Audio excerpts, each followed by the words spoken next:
Please don't forget to subscribe to our YouTube channel, like this video. Let's get to a like goal of 200 likes on these predictions. Premier League, La Liga, and Serie A. So go bold and enjoy the video. So let's go with the predictions, okay? We have Premier League, Serie A, and La Liga predictions, okay? So let's start with La Liga, okay? So the Premier's end to get that hype up.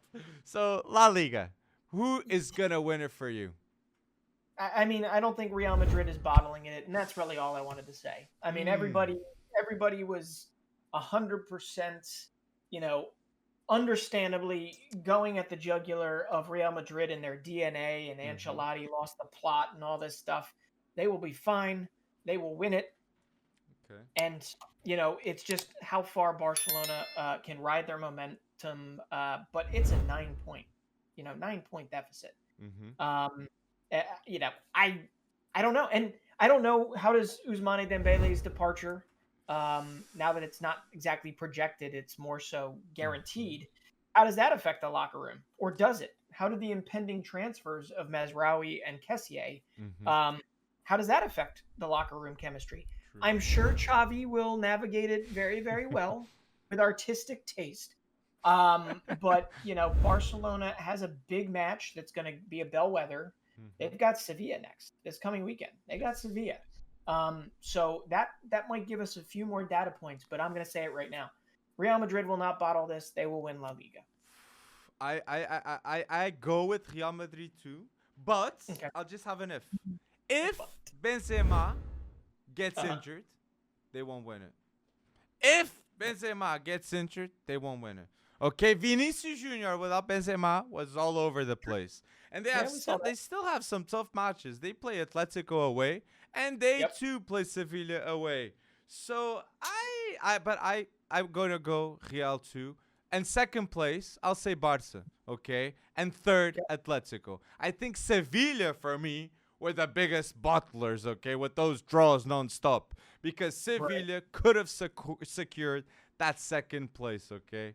And yeah, I think Barca's gonna get that second. Yeah, and I believe they also have the better goal difference. So if it came down to anything like that, if they were level on points, they might be ahead there. But yeah, so that was like the furthest or the least exciting league race. True. The next one, what do you want to do? Serie A or Premier League? Serie A. Let's go Serie A. So I'll say the team I think is gonna win, and I think they deserve because of how well they're being managed by Paolo Maldini. I'm gonna say AC Milan are gonna win the Serie A, in my opinion. Wow. I know. I just believe that they are just doing the right things at the right time. Everything. Like the talents of AC Milan, like Tonali, Rafael Leão, Theo Hernandez, they're all players that I'll tell you, they were going to stay at AC Milan. And Tomori, these are players that they are not thinking to go. So the structure and the team, the passion that they are building, I believe that getting the Serie A is going to be the tip of the creme de la creme. So I believe in that. With the French, like it. Hey, I was actually saying whoa, mainly because I did not expect you to pick the team that I picked. The cynic in me believes AC Milan cannot keep kind of punching above their weight like they have been. I mean, they've led up 4 goals in like a current 10+ match unbeaten streak, right? Kind of bowing out of Europe. Right? They're out of Europe. Yes. No. Yeah, they are. Yes. Bowing out of Europe might have actually helped them. Early. Early, right. But they've beaten Napoli recently. They've beaten Lazio. They've beaten Inter. They've blanked Juve. 7 of the last 10 matches, so 70% of the matches have been clean sheets, thanks to Fikayo Tomori and company. But they do have like Sassuolo left. They've got Lazio. They've got Atalanta, Fiorentino. They're still fighting in the Coppa Italia, I think, versus Inter. But hey, they didn't get Fikayo Tomori called up, so he's not risked at being injured. They have a lot of things that is that are going in their direction here, and they also feel like the best team out of the bunch. It's just amazing to me that they haven't won a Serie A title since what, 2010, That's 2011. it's been a long time. Yeah, it's been a It's long been a time. while. I agree with you. And another thing I wanted to say too, Yeah. 12 goals away Theo Hernandez is of getting equaling Paolo Maldini's goal record as the top defender in AC Milan history. Okay, I really do believe Theo Hernandez is gonna become that player. So legends in the making. It's the whole vibe. But I do think Juventus are gonna go in a deep run and they'll get that second. And Napoli, I would love to say that Napoli are gonna get this done, okay? Especially like, didn't they have like, isn't the stadium new and all? So it's like, it would be the Maradona Stadium. It would fit that they would win it in that first year in that new stadium. But I'm going with AC Milan. Could be a good way to send off Insigne. But no, yeah, I mean, with AC Milan, I mean, we're talking about players that they've gotten more out of than I would have expected, like Brahim Diaz, Salamakers, Benacer, Rafael Leao, right? I mean, he was in a guarantee. He's been a hell of a key contributor for them this year. Let's see if he extends. That's true. But Theo Hernandez, I believe, you're right. I mean, he is. The fact is, they played to his strengths.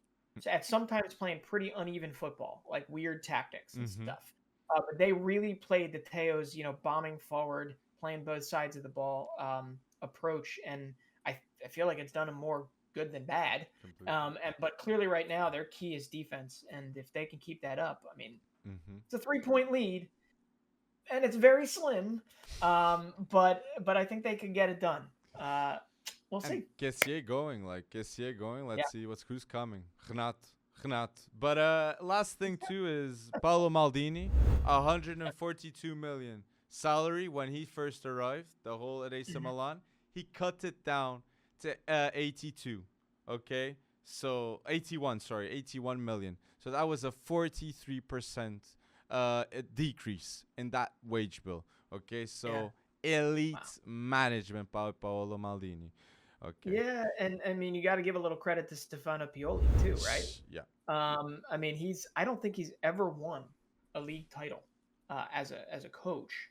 So it'd be really interesting to see, if he does it for the first time ever. But like he has been a big part too of what Milan is putting together right now. But yeah, I mean, hey, it's the trajectory was there. They finished second last year, right after a pretty solid late run, right? Am I right about that? Yeah. And they're doing it again. So I'm excited. I'm excited to see if the Rossoneri can do it. But let's go to the Premier League because that's pretty interesting. So I think the debate is between two teams, right? No. No. Yeah, so definitely. Arsenal getting the league. Getting it done. No. But okay, so City Liverpool. We have to say big match that's gonna be a decider. It's gonna be at the Etihad. And I'm gonna say I believe Liverpool are gonna win the league. Why? Because Luis Diaz signing. Oh my days. It's not stats like he has really been a super signing for Liverpool, okay? And Harvey Elliott too. Harvey Elliott coming back from injury, that looked like a signing too, in my opinion. So I just believe in that firepower of Liverpool in the Etihad, and I think they might win at the Etihad against City. Yeah. I think they might win it. Well, it's going to be, I think April's going to tell us everything, right? I mean, they've got, City's got Atletico Madrid, then they've got Liverpool. Yes. And then they've got Atletico Madrid, and then they've got Liverpool in the FA Cup. Yes. So April is going to tell us everything and who gains the momentum. And if Liverpool takes the top, it's hard to see them kind of giving it back. But I am still going to say that Manchester City's going to win it. And all I'm doing is I'm using, this is so boring, strength of schedule.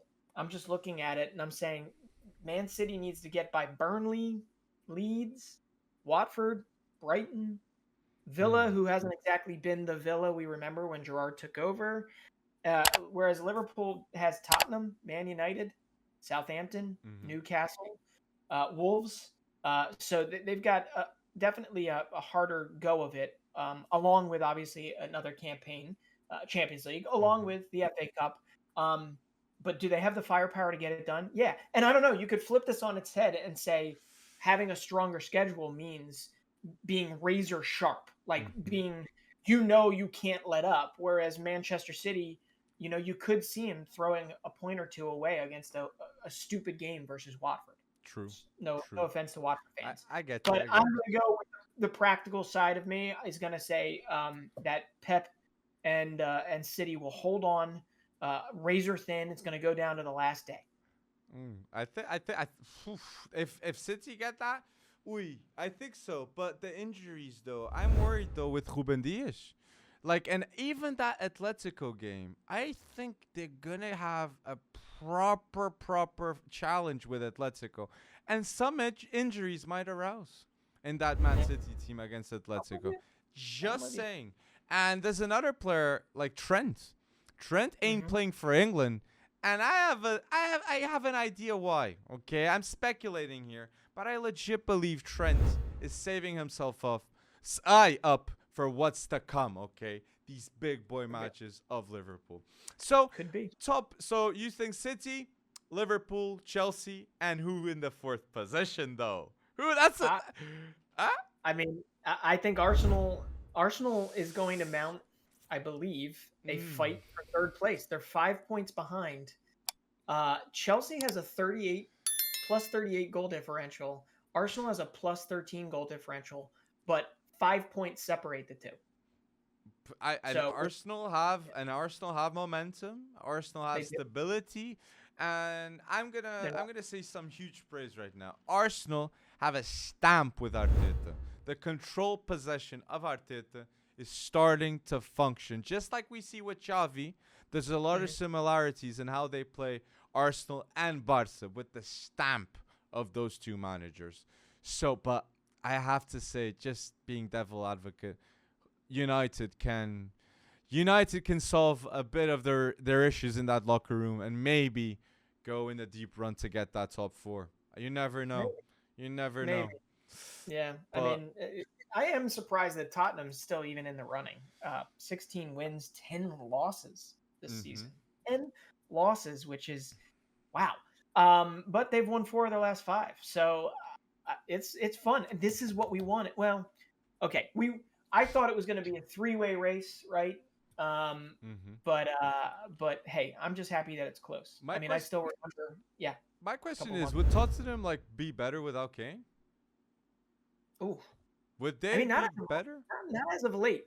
Not as of late. I mean, Harry Kane has been a pretty vital part of their Jekyll and Hyde, but mostly, I don't know, mostly winning as of late. I don't know. That'll be hard. I feel like I don't know. That'll be hard to keep him after this summer. I think City or United are gonna go extremely hard for Harry Kane, and let's see if they manage to keep him. But Conte will want money to spend on that team.